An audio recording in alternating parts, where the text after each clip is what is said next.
Mis Róise Ní Bhaoill agus bhí me a gcubair le Iontaobhas Ultach a mé fearste le deimhleanna is fí.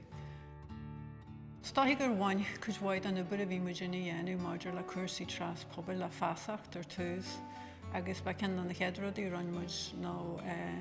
fáilseacha na chur amach, leorainn na chur amach agus spreagadh chur amach.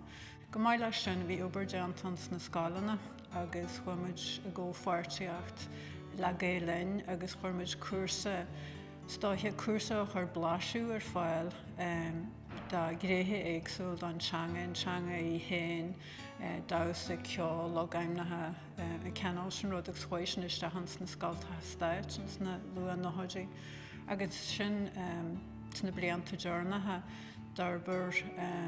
Gordon McCoy d'arbair sin module tíostí don syllabus síreanachta ans na scoiltatha stáit agus thug sé sin cuasaí ar a Ghaeilge sa scoiltatha stáit hartar ar bhfuil fearste agus chun dain dún den ó bhór chuid an san am sin. Go maiid leis sin bhí cuasaí don cheannáil sin á thabhairt dá ábhar múnseirí sa trúthain Bhilis agus dá stáit seirbhís an díceáil agus fásta dá na hintralaí úra a bhí gáilisteach sa PSNI an san am. Bhí baint an Iontaobhas fásta le show bóthar na road shows bhí choirúir band an meascaltatha agus bhí an Iontaobhas páirse an tú sin go mbeidh le cumann luach le scéal an tóir áraiste agus fáras na holtaise agus a rís tuaisceart sin na hartar dTuaisceart le.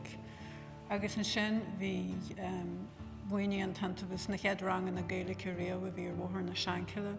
agus an airthar na caire agus a gantar an uaire na nuire. Is go bana sa sin blás den cheanna le brehí muidir dhéanamh an sa réimse sin. Sílim gur